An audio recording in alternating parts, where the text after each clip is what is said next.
Handoff, Jessie Brown. Kayla Gordon almost at the three-point line. Looking for Jessie Brown down low, up with it. She gets it to fall, and that's one way to get on the board. Now they got a mismatch down low, and they find Buckingham down low, and Sarah Buckingham, recognizing a little bit of confusion on the defensive end from UBC, did the smart thing, which is a cut to the basket on the year. And another steal from Tessa Ratzlaff. Hasn't been getting the looks on the offensive end, but she's been forcing things on the defensive end.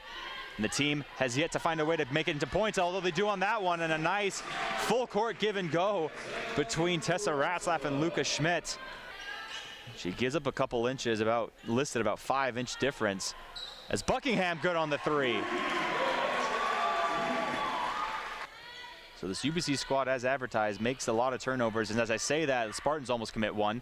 Now down to Ratzlaff, up with it, and Tessa Ratzlaff has come alive here in the second quarter. Who had such a strong weekend last week, and Jessie Brown gets a clean steal.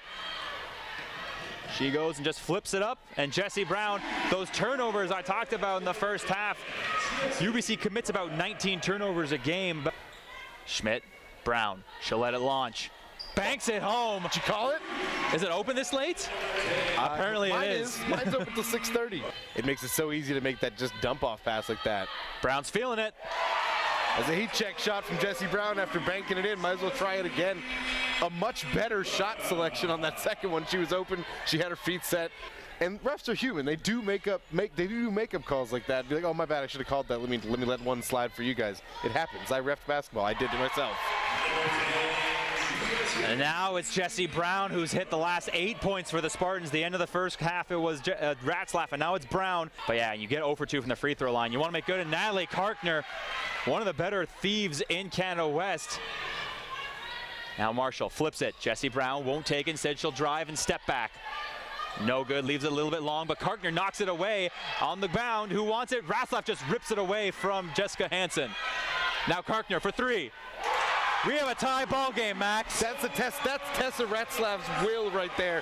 She just tore it away from the UBC player there, Jessica Hansen. Brown.